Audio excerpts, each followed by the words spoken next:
So tell me what it's like to be in a home where you are raped almost every single day. It was devastating, but it wasn't him when he was in those moments. Started with full-on intercourse and oral sex. It was a horrible feeling, and it was so hard, and it was just painful, baffling, and so difficult, but it was very, very painful. I know anybody who's watching this or has experienced it with somebody they know, the shame has to be really a heavy burden to carry. You get so used to the chaos and the dysfunction that you actually don't even realize what a normal family is. That would be funny, right? No! Well, let me tell you something. That is bullshit! Leprechauns aren't real! And all redheaded people are angry and drunks. Everybody is embarrassed and ashamed and in many ways You don't understand why this is happening in your home. You look at yourself, you look at your husband, and I know in my heart of hearts that we were good parents and loving, and this came from outside of us.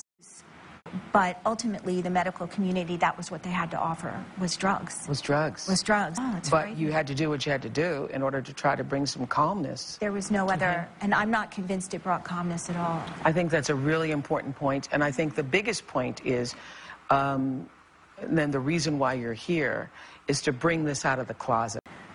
Most of his anger seemed to come out physically towards me. Joe and I went to a town meeting up the road. Our babysitter, Amanda, was going to stay with the kids at the house. Switch was flipped, and he was spitting, screaming, "I hate you, you're stupid." It was not the little boy that I know.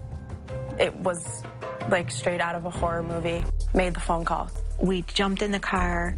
My heart was racing. I knew something really bad happened at the house. We opened the door, and it looked as though the house had been completely ransacked. There was broken glass. There was furniture toppled over. There was feces on the wall. He had an arm poised back, and he had a crazy look in his eyes, as though he was going to stab me for no reason. Nothing. I remember thinking, what do we do now?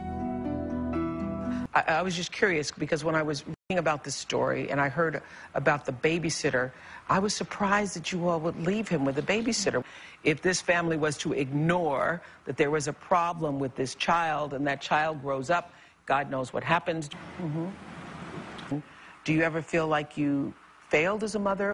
Encourage other people to do the same without any help. Everybody, just consider this for a moment.